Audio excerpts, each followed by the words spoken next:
가난한 과부는 다 죽어가는 거지에게 자신의 마지막 밥 한 그릇을 내어주었습니다. 아이를 업고 산을 오르는 참으로 고단하고 눈물겨운 세월이었습니다. 눈물겨운 10년의 세월이 흐른 뒤 커다란 가마를 타고 돌아왔습니다. 열해 뒤에 가마를 타고 돌아온 사람은 거지였습니다. 그것도 온몸에서 악취가 나고 머리카락이 엉겨붙어 사람인지 짐승인지 분간이 안 되던 거지. 그 거지에게 밥 한 그릇을 준 사람은 자기도 끼니를 걱정하던 가난한 과부였습니다.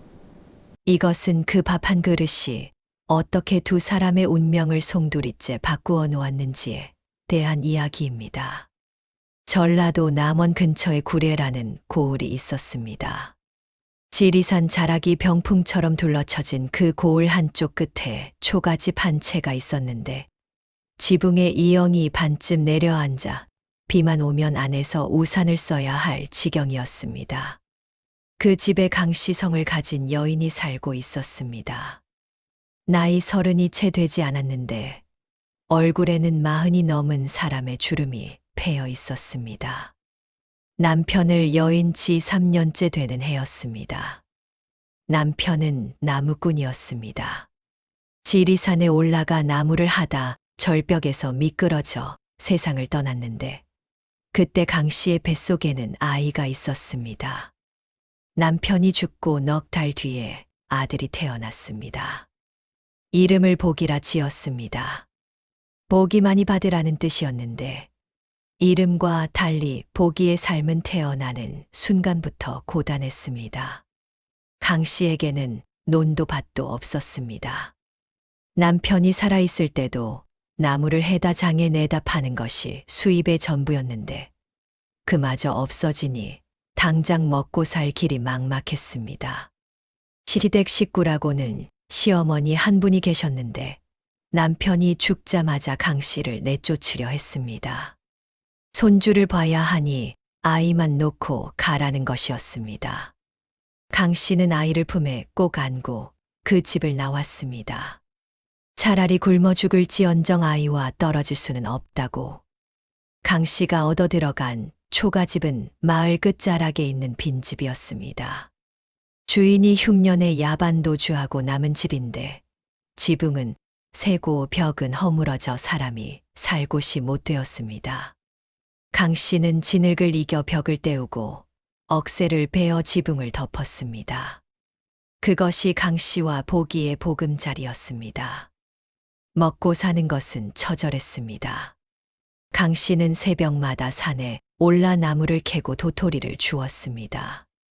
봄에는 냉이와 달래를 캐어 죽을 끓이고 여름에는 산딸기와 머루를 따다 보기에게 먹였습니다.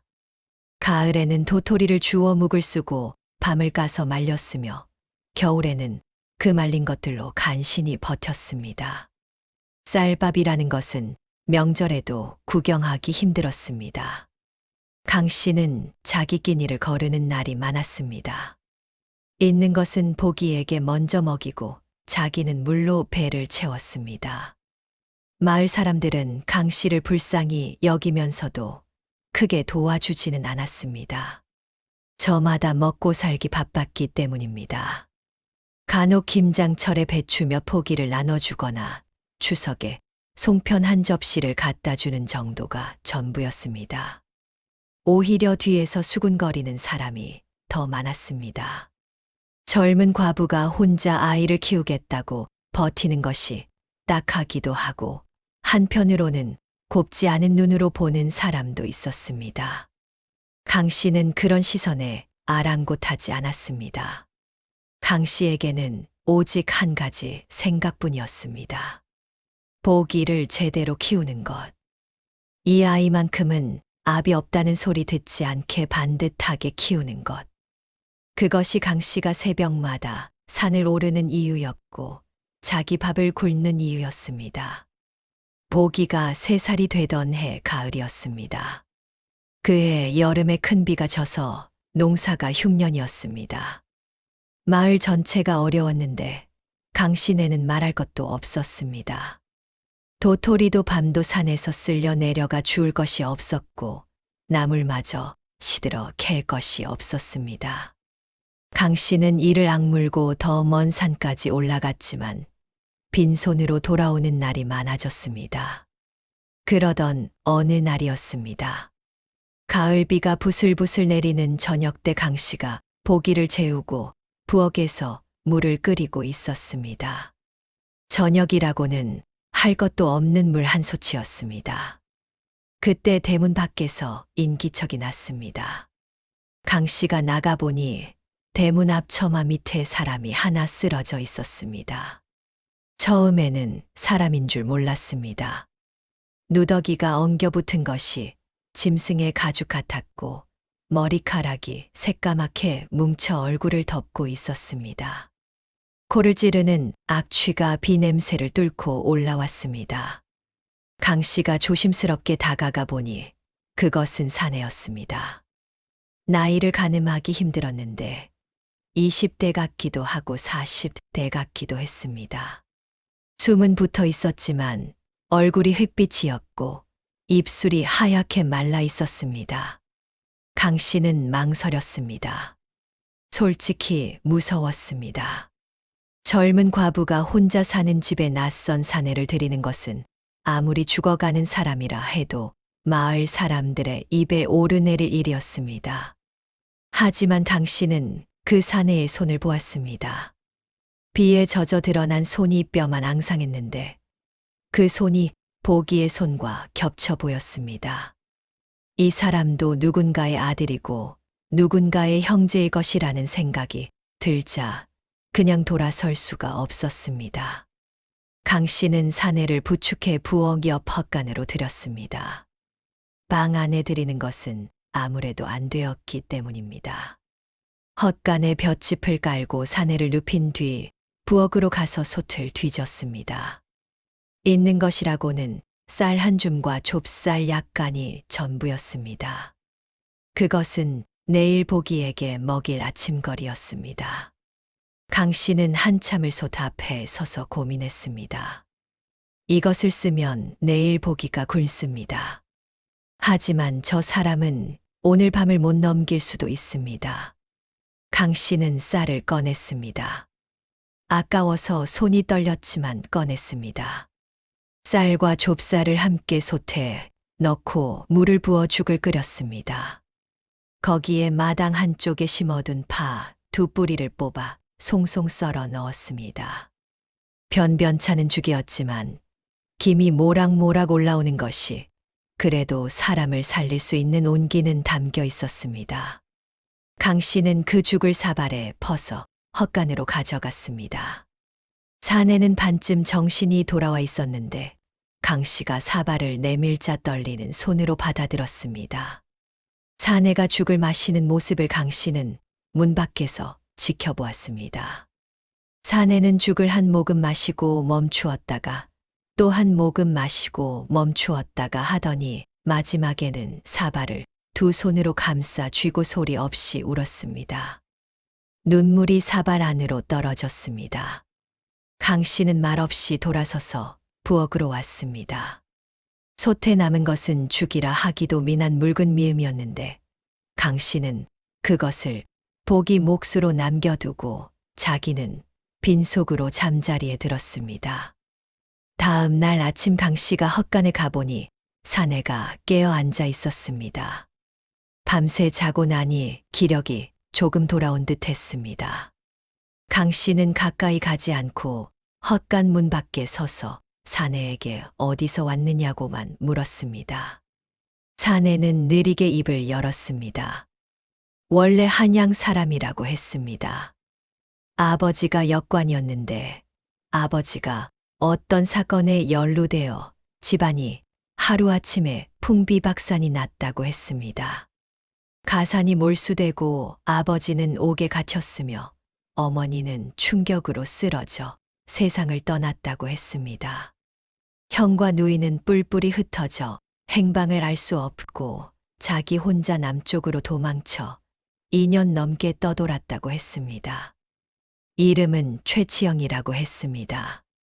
강 씨는 사내의 이야기를 다 듣고도 표정이 변하지 않았습니다. 딱하다는 생각은 들었지만 그렇다고 어떻게 해줄 형편도 아니었습니다. 강 씨는 사내에게 몸이 나으면 갈 길을 가라고만 했습니다. 그리고 부엌으로 가서 남은 미음을 데워 사내에게 가져다 주었습니다. 그런데 치영이라는 사내가 하루 만에 일어나지 못했습니다. 몸이 너무 쇠약해져 있었던 것입니다. 이틀이 지나고 사흘이 지나도 제대로 걷지 못했습니다. 강 씨는 난감했습니다. 내쫓자니 사람이 죽을 것 같고 계속 두자니 입이 하나 더 느는 것이었습니다. 게다가 마을 사람들 눈도 있었습니다. 결국 강 씨는 사내를 당분간 헛간에 두기로 했습니다. 대신 조건을 달았습니다. 몸이 좀 나으면 일을 해서 자기 먹을 것은 자기가 해결하라고. 이 집에 놀고 먹을 양식은 없다고. 치영은 고개를 숙이고 알겠다고 했습니다. 닷새쯤 지나 치영이 겨우 걸을 수 있게 되었을 때 치영은 정말로 일을 시작했습니다. 처음에는 마당을 쓸고 물을 길어오는 정도였는데 기력이 돌아오면서 나무를 해오기 시작했습니다. 산에 올라가 나무를 하고 내려와 장작을 패는 것이 강 씨의 죽은 남편이 하던 일과 같았습니다. 치영은 나무하는 데는 서툴렀지만 악에 바친 듯 일했습니다. 손에 물집이 잡히고 터져 피가 났지만 멈추지 않았습니다. 치영이 해온 나무를 강 씨가 장에 내다 팔았습니다. 돈이 많지는 않았지만 나물과 도토리만으로 연명하던 살림에 나무 파는 돈이 보태지니 한결 숨통이 트였습니다. 적어도 보기에게 죽이 아닌 밥을 먹일 수 있게 되었습니다. 마을 사람들의 수군거림은 예상대로였습니다. 과부 집에 사내가 들어앉았다는 소문이 삽시간에 퍼졌습니다. 강 씨는 이를 악물고 견뎠습니다. 치영은 헛간에서 자고 강 씨와 보기는 안방에서 잤으며 두 사람 사이에 그 어떤 불미스러운 일도 없었습니다. 하지만 소문이라는 것은 사실과 상관없이 제멋대로 자라는 법이었습니다. 한 달쯤 지났을 때 치영이 강 씨에게 말했습니다. 자기 때문에 이 집에 누가 되는 것 같으니 떠나겠다고. 몸도 어느 정도 회복되었으니 이제 갈 수 있다고. 강 씨는 잠시 생각하더니 고개를 저었습니다. 지금 떠나면 겨울을 못 버틸 것이라고. 겨울이 지나고 봄이 오면 그때 가라고. 그리고 한마디를 덧붙였습니다. 나무를 해오는 사람이 없어지면 이 집도 곤란하니 은혜를 갚는 셈 치고 겨울까지만 있으라고. 그것은 핑계였습니다. 강 씨도 알고 치영도 알았습니다. 강 씨는 치영을 걱정한 것이었고 치영은 그 마음을 모르지 않았습니다. 하지만 두 사람 다 그것을 입 밖에 내지 않았습니다. 겨울이 깊어갔습니다. 치영은 나무를 하면서 틈틈이 보기를 돌보았습니다. 보기가 치영을 따르기 시작한 것은 치영이 나무 조각으로 작은 말 인형을 깎아준 때부터였습니다. 3살배기 보기는 그 거친 나무 말을 보물처럼 안고 다녔고 치영이 산에서 돌아오면 마당까지 뛰어나와 치영의 다리를 끌어안았습니다. 강 씨는 그 모습을 볼 때마다 마음 한쪽이 시큰했습니다. 아이에게 아버지가 없다는 것이 이토록 크게 느껴진 적은 없었습니다. 그해 겨울 어느 날 밤이었습니다. 눈이 무릎까지 쌓인 밤에 보기가 열이 올랐습니다. 작은 몸이 불덩이처럼 뜨거웠는데 한밤중이라 의원을 부를 수도 없었습니다. 강 씨가 보기를 안고 발을 동동 구르고 있을 때 치영이 헛간에서 뛰어나왔습니다. 치영은 보기의 이마를 짚어보더니 곧장 밖으로 나갔습니다. 눈보라가 치는 밤에 강 씨가 어디 가느냐고 소리쳤지만 치영은 이미 어둠 속으로 사라진 뒤였습니다. 한 시즌이 지나고 두 시즌이 지나도 치영이 돌아오지 않았습니다. 강 씨는 보기를 아는 채 문 앞에서 기다렸습니다. 보기의 열은 더 올라가고 있었고 강 씨의 마음은 타들어가고 있었습니다. 새벽녘이 되어서야 치영이 돌아왔습니다. 온몸이 눈으로 뒤덮여 눈사람 같았는데 손에 뭔가를 움켜쥐고 있었습니다. 약초였습니다. 치영이 한양에 살 때 아버지 밑에서 역관 수업을 받으면서 의술과 약초에 대해서도 배운 것이 있었는데 지리산 자락에서 열을 내리는 약초가 자라는 것을 산에 다니면서 눈여겨봐 둔 것이었습니다. 눈보라 속에서 그것을 캐러 간 것이었습니다. 치영은 부엌에서 약초를 다려 보기에게 먹였습니다. 한 시즌쯤 지나자 보기에 열이 내리기 시작했고 아침이 되자 보기는 땀을 흠뻑 흘리며 잠에서 깨어났습니다. 강 씨는 그때서야 주저앉아 울었습니다. 치영은 부엌 구석에 앉아 손을 불에 쬐고 있었는데 그 손이 동상에 걸려 시퍼렇게 변해 있었습니다. 그날 이후로 무언가가 달라졌습니다. 말로 표현할 수는 없는 것이었지만 두 사람 사이에 흐르는 공기가 전과 같지 않았습니다. 강 씨는 여전히 치영을 헛간에 재웠고 치영은 여전히 나무를 하러 산에 올라갔습니다. 겉으로 달라진 것은 아무것도 없었습니다. 하지만 당 씨가 치영의 밥그릇에 반찬을 하나 더 올려놓는다거나 치영이 산에서 내려올 때 진달래꽃 한 가지를 꺾어오는다거나 하는 작은 것들이 쌓여가고 있었습니다. 봄이 왔습니다. 치영이 떠나기로 한 봄이. 치영은 보따리를 쌌습니다. 들어올 때와 마찬가지로 가진 것이 거의 없었지만 들어올 때와 다른 것이 하나 있었다면 몸에 살이 붙고 눈에 빛이 돌아와 있다는 것이었습니다. 치영은 강 씨에게 절을 했습니다. 살려주신 은혜를 잊지 않겠다고, 반드시 갚겠다고. 강 씨는 고개를 끄덕였습니다. 그러면서도 한마디를 보탰습니다. 은혜 같은 것은 생각하지 말고 어디에서든 건강하게 잘 살라고. 그것이 은혜를 갚는 것이라고. 치영은 돌아서서 걸어갔습니다.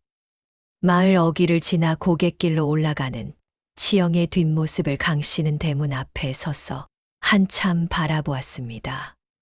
보기가 강 씨의 치마를 잡아당기며 치영의 이름을 불렀지만 치영은 한 번도 뒤를 돌아보지 않았습니다.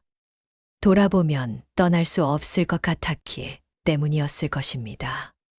치영이 떠나고 강 씨의 삶은 다시 원래대로 돌아갔습니다.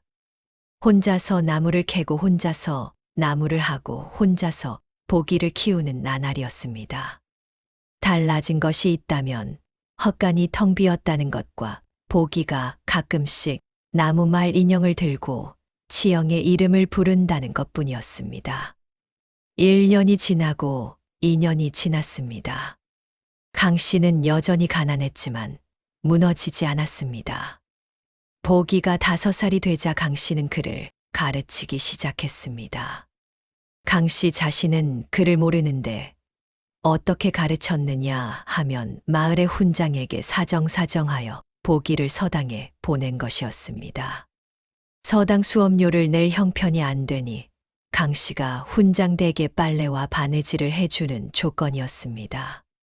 강 씨의 하루에 일이 하나 더 늘었지만 보기가 천자문을 읽는 소리를 들으면 피로가 눈 녹듯 사라졌습니다.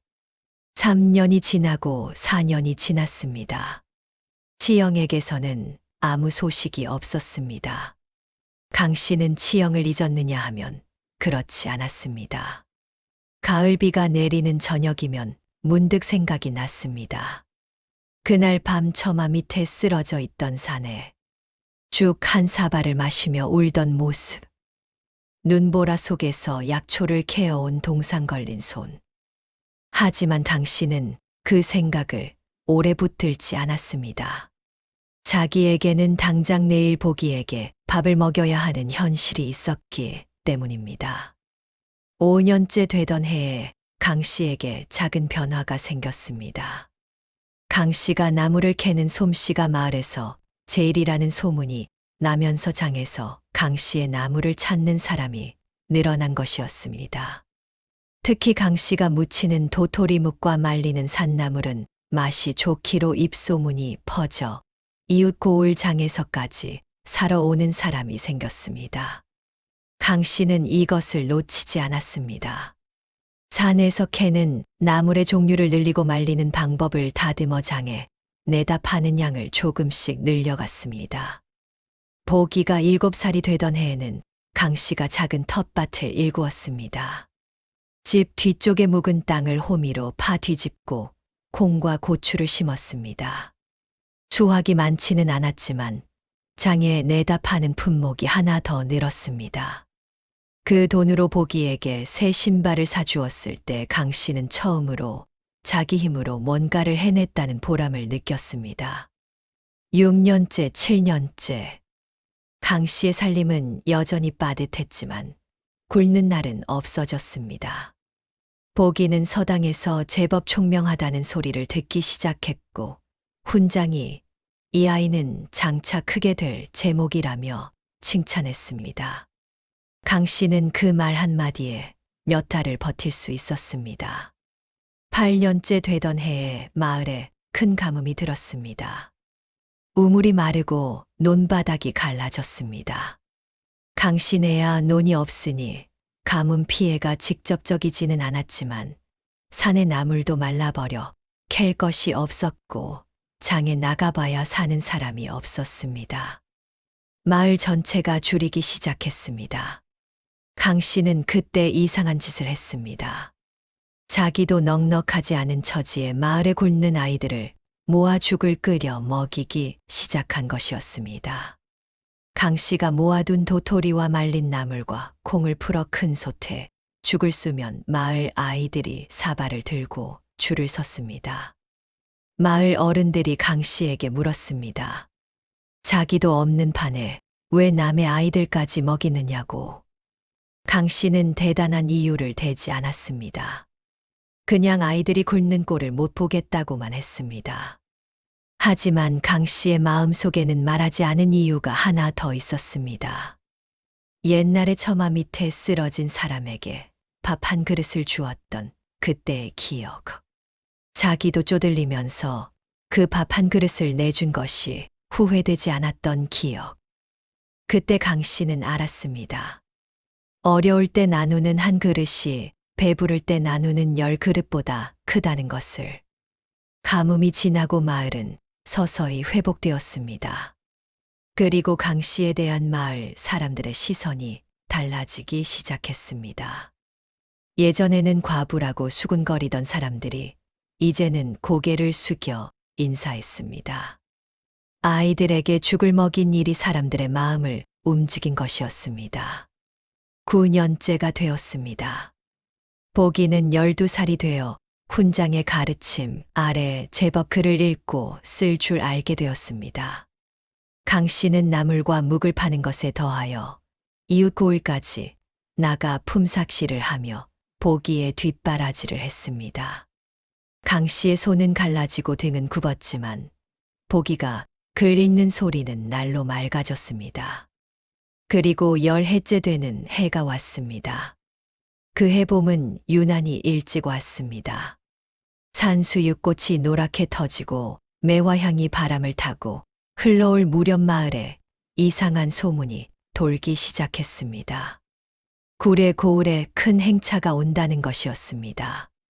한양에서 높은 벼슬아치가 내려온다는 소문도 있었고 어느 큰 장사치가 지나간다는 소문도 있었는데 정확히 아는 사람은 없었습니다. 며칠 뒤 마을 어귀의 먼지가 일기 시작했습니다. 먼저 말을 탄 하인 넷이 나타났고 그 뒤로 가마가 한 대 따라왔습니다. 보통 가마가 아니었습니다. 자줏빛 비단 장막이 둘러쳐진 사인교의 가마꾼 넷이 메고 있었는데 그 뒤로 짐을 실은 수레가 3대나 따르고 있었습니다. 마을 사람들이 입을 벌리고 구경했습니다. 이런 행차가 이 작은 마을에 오다니. 가마가 마을 한가운데서 멈추었습니다. 장막이 열리고 산에 한 명이 내렸습니다. 비단 도포에 갓을 쓰고 허리에 옥놀이개를 찬 준수한 사내였습니다. 나이는 30 중반쯤으로 보였는데 이목구비가 반듯하고 눈매가 깊었습니다. 마을 사람들은 누군지 몰라 그저 멀찍이서 바라보기만 했습니다. 사내가 주위를 둘러보았습니다. 10년 전과 크게 달라지지 않은 마을 풍경을 한참 눈에 담더니 하인에게 무언가를 물었습니다. 하인이 마을 사람 하나를 붙잡고 물었습니다. 이 마을에 강씨성을 가진 과부가 사느냐고. 아이 하나를 홀로 키우는 여인이 있느냐고. 마을 사람이 고개를 끄덕이며 마을 끝자락을 가리켰습니다. 사내의 얼굴에 무언가가 스쳤습니다. 그것은 안도 같기도 하고 그리움 같기도 하고 설렘 같기도 한 복잡한 감정이었습니다. 사내가 걸어가기 시작했습니다. 하인들이 따르려 하자 손을 저어물리고 홀로 마을 끝자락을 향해 걸어갔습니다. 그 발걸음이 처음에는 느렸다가 점점 빨라지더니 나중에는 거의 뛰다시피 했습니다. 그 시각 강 씨는 마당에서 나무를 다듬고 있었습니다. 보기는 서당에 가고 없었습니다. 강 씨의 모습은 10년 전과 많이 달라져 있었습니다. 39인데 50이 넘어 보였습니다. 머리에 흰 가닥이 섞이고 이마에 주름이 깊어졌으며 손은 갈라진 논바닥 같았습니다. 하지만 눈만은 여전했습니다. 그 고단한 삶 속에서도 꺼지지 않은 어떤 빛이 그 눈에 남아 있었습니다. 대문 밖에서 발소리가 들렸습니다. 강 씨가 고개를 들었습니다. 대문 앞에 비단 도포를 입은 사내가 서 있었습니다. 강 씨는 처음에 그가 누군지 몰랐습니다. 당연했습니다. 10년 전 악취가 나는 누더기를 걸치고 처마 밑에 쓰러져 있던 거지와 지금 눈앞에 선 귀인 사이에는 같은 사람이라고 짐작할 만한 연결고리가 없었습니다. 사내가 대문을 열고 마당으로 들어섰습니다. 그리고 강 씨 앞에 서서 한참을 말 없이 바라보았습니다. 그 눈의 물기가 어리기 시작했습니다. 강 씨는 영문을 모른 채 어리둥절하게 사내를 올려다보았습니다. 사내가 무릎을 꿇었습니다. 비단 도포의 무릎이 클바닥에 닿았습니다. 그리고 이마를 땅에 대고 절을 했습니다. 한 번이 아니라 3번을. 강 씨가 놀라 뒤로 물러서며 어찌 된 일이냐고 물었습니다. 사내가 고개를 들었습니다. 그 얼굴을, 그 눈을. 강 씨가 알아보기까지는 몇 초의 시간이 필요했습니다. 입술의 선, 이마의 각도, 그리고 그 깊고 단단한 눈매. 10년이라는 세월이 아무리 많은 것을 바꾸어 놓았다 해도 바꾸지 못한 것이 있었습니다. 죽 한 사발을 마시며 울던 그 눈. 강 씨의 입에서 소리가 나왔습니다. 치영이. 그 한마디에 사내가 고개를 끄덕이며 울었습니다. 최치영이었습니다. 10년 전 강 씨의 밥 한 그릇으로 살아난 그 거지가 가마를 타고 돌아온 것이었습니다. 치영은 무릎을 꿇은 채 자기에게 무슨 일이 있었는지를 이야기했습니다. 강 씨네를 떠난 뒤 치영은 남쪽으로 내려가 해안가의 포구에서 마기를 했습니다. 짐을 나르고 배를 닦고 그물을 손질하는 허들의 실이었는데 치영은 거기서 장사라는 것을 배우기 시작했습니다. 아버지가 역관이었기에 치영에게는 어릴 적부터 익힌 새 많은 능력과 물건의 가치를 따지는 눈이 있었습니다. 포구에서 일하면서 치영은 바다에서 들어오는 물건들 중 내륙에서 비싸게 팔리는 것이 무엇인지를 관찰했습니다. 해산물 가운데 소금에 절인 것이 산간 지방에서 큰 값을 받는다는 것을 알아냈고 작은 돈을 모아 절인 생선 한 짐을 사서 내륙으로 가지고 올라갔습니다. 그것을 팔아 남은 이문으로 다시 물건을 사고 파는 것을 반복했습니다. 처음에는 등에 짊어지고 걸어 다니는 보부상이었습니다. 한 짐 팔아 남는 것이 얼마 되지 않았지만 치영은 한 푼도 허투루 쓰지 않았습니다. 벌어서 모으고 모아서 늘리고 늘려서 또 벌었습니다. 3년이 지나자 짐 한 짐이 짐 10짐이 되었고 5년이 지나자 수레가 한 대 생겼습니다. 치영은 해산물뿐 아니라 약재와 비단까지 취급하기 시작했고 거래 규모가 커지면서 한양까지 물건을 올리게 되었습니다. 한양에서 치영의 장사 수완이 빛을 발했습니다. 아버지에게서 물려받은 외국어 실력으로 청나라 상인들과 직접 거래할 수 있었던 것이 결정적이었습니다. 다른 상인들이 중간 거간을 거쳐야 하는 것을 치영은 직접 해결할 수 있었으니 물건값을 낮출 수 있었고 그만큼 이문이 많았습니다. 7년째 되던 해에 치영은 한양에 큰 상단을 세웠습니다. 8년째에는 포구 3곳에 창고를 두었고 9년째에는 전국에 거래처를 가진 큰 장사꾼이 되어 있었습니다. 한양 종로에 기와집을 사고 하인을 두었으며 높은 벼슬아치들과 교류할 정도의 재력을 갖추었습니다. 그런데 치영이 부자가 되어가는 동안에도 한 번도 잊은 적이 없는 것이 있었습니다. 가을비 내리던 저녁에 먹었던 죽 한 사발. 자기가 가장 비참하고 가장 절망적이었을 때 아무 대가도 바라지 않고 자기 끼니를 덜어내준 그 여인. 강 씨는 치영에게 밥 한 그릇을 준 것이 아니었습니다. 살아갈 이유를 준 것이었습니다. 세상에 아직 이런 사람이 있다는 믿음을 준 것이었습니다. 치영이 포구에서 가장 힘들 때 이를 악물고 버틸 수 있었던 것은 그 밥 한 그릇의 기억 때문이었습니다. 치영은 해마다 강 씨를 찾아가려 했지만 번번이 미루었습니다. 아직 부족하다고 생각했습니다. 이 정도로는 그 은혜를 갚기에 모자라다고, 빈손으로 갈 수는 없다고. 그래서 10년이 걸린 것이었습니다. 치영은 마당에 무릎을 꿇은 채 이 모든 이야기를 했고 강 씨는 나무를 손에 쥔 채 듣고 있었습니다. 치영의 이야기가 끝나자 강 씨가 입을 열었습니다. 살아 있었구나. 건강해 보이는구나. 잘 되었구나. 그 세 마디가 전부였습니다. 강 씨는 울지 않았습니다. 아니, 울 수가 없었습니다. 눈물보다 깊은 감정이라는 것이 있다면 그때 강 씨가 느낀 것이 바로 그것이었을 것입니다. 치영이 밖에 대기하고 있던 하인들을 불렀습니다. 수레 세대에 실려 있던 짐이 마당에 내려졌습니다. 쌀 100석, 비단 10필, 은자 500냥, 그리고 논문서 5장.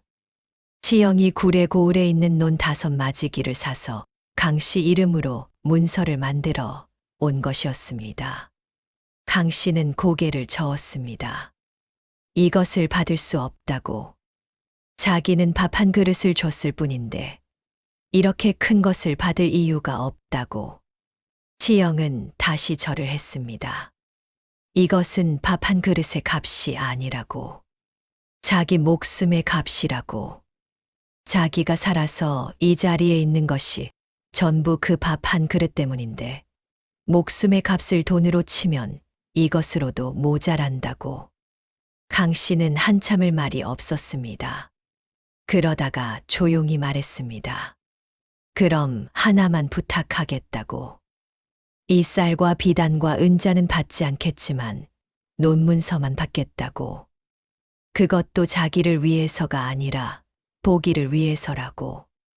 이 아이가 앞으로 글을 더 배우고 과거에 나가려면 뒷바라지할 미천이 필요하니 논문서만은 고맙게 받겠다고.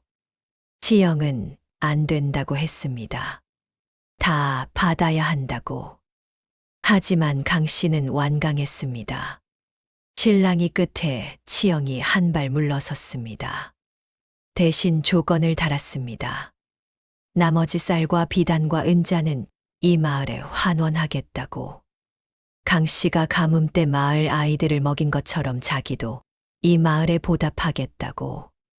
그날 치영은 마을 사람들을 모아 잔치를 벌였습니다. 쌀로 밥을 짓고 소를 잡아 고기를 구워 온 마을이 배불리 먹었습니다. 그 자리에서 치영은 자기가 이 마을에 온 이유를 밝혔습니다. 10년 전 죽어가던 자기를 살린 것이 이 마을의 강 씨라고. 그 밥 한 그릇이 없었으면 자기는 이 세상에 없었을 것이라고. 마을 사람들은 입을 벌린 채 강 씨를 바라보았습니다. 강 씨는 민망하여 고개를 숙이고 있었습니다. 치영은 그날 하룻밤을 묵고 다음 날 떠났습니다. 하지만 그것으로 끝이 아니었습니다. 치영은 구례에 거래처를 하나 만들어 해마다 이 마을을 찾았습니다. 올 때마다 쌀과 옷감을 가져왔고 마을의 우물을 새로 파주었으며 무너진 다리를 고쳐주었습니다. 가장 큰 변화는 보기에게 일어났습니다. 치영은 보기의 재주를 알아보고 한양에 이름난 스승 밑에서 공부할 수 있도록 주선했습니다. 강 씨는 처음에 망설였습니다. 보기를 한양으로 보내면 곁에서 떨어져야 했기 때문입니다. 하지만 보기의 장래를 생각하면 이보다 좋은 기회는 없었습니다. 강 씨는 보기의 손을 잡고 한참을 들여다보다가 고개를 끄덕였습니다.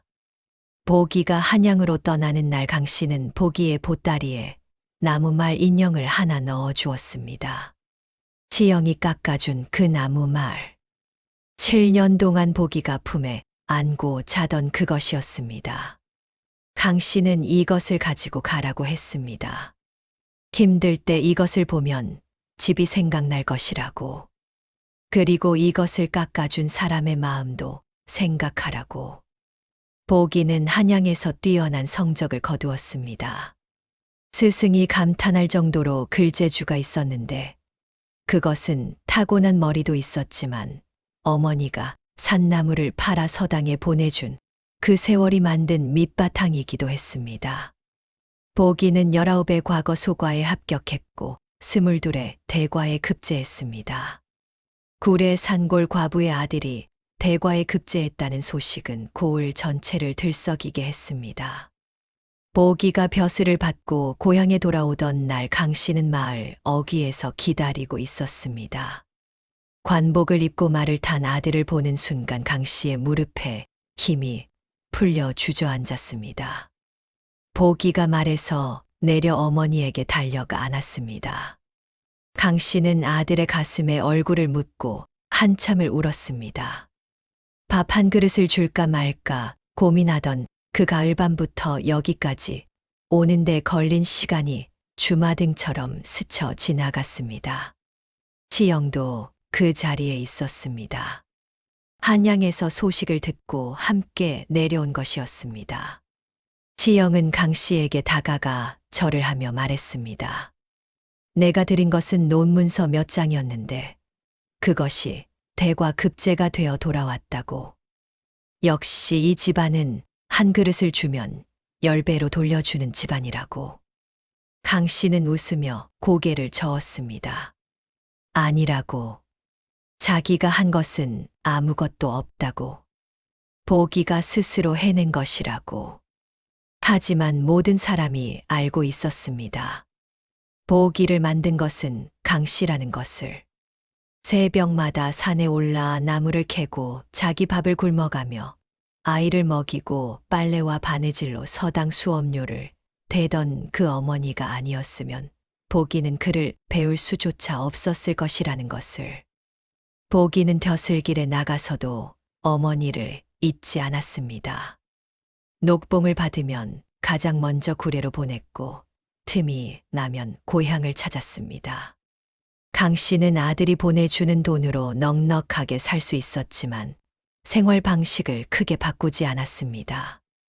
여전히 텃밭을 가꾸고 나무를 묻혔으며 이웃이 어려우면 나눠주었습니다.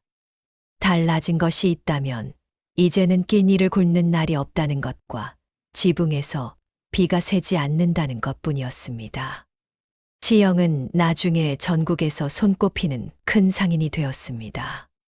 한양과 부산과 의주를 잇는 상단을 운영했고 청나라와의 교역에서 큰 이름을 떨쳤습니다.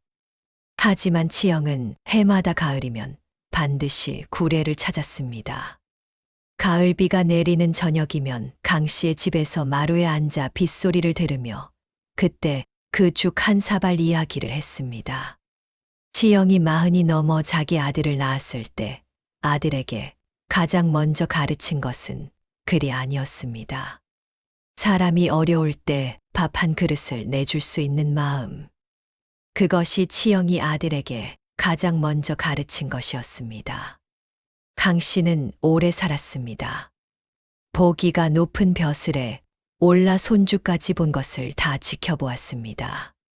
강 씨가 세상을 뜰 때 고을 사람들이 수백 명 모여 장례를 치렀고 치영은 한양에서 달려와 상주처럼 울었습니다. 강 씨의 묘 앞에 비석을 세울 때 치영이 글을 짓겠다고 했습니다. 비석에 새길 글이 길 필요는 없다며 치영이 지은 글은 이것이었습니다. 밥 한 그릇으로 사람을 살리고 나물 한 줌으로 마을을 먹이고 논문서 한 장으로 아들을 세상에 세운 여인이 여기 잠들다. 먼 훗날 이 고을을 지나는 나그네가 그 비석을 보고 동네 노인에게 물었습니다. 이분이 대체 어떤 분이기에 이런 비석이 세워졌느냐고. 노인이 말했습니다. 밥 한 그릇을 준 사람이라고. 그게 뭐 대단한 일이냐고 나그네가 되물었더니 노인이 고개를 저으며 말했습니다. 자기도 굶으면서 준 밥 한 그릇이라고. 그게 다르다고. 세상에서 가장 어려운 일이 배부를 때 나누는 것이 아니라 굶주릴 때 나누는 것이라고. 그 여인은 그것을 한 사람이라고. 나그네는 고개를 끄덕이며 한참 비석 앞에 서 있다가 길을 떠났습니다. 그 이야기는 나그네의 입을 타고 고을을 넘고 산을 넘어 전해지고 전해져 오늘 이 자리까지 흘러왔습니다. 여기까지가 거지에게 밥 한 그릇을 줬을 뿐인데 10년 뒤 가마 타고 돌아온 이야기입니다.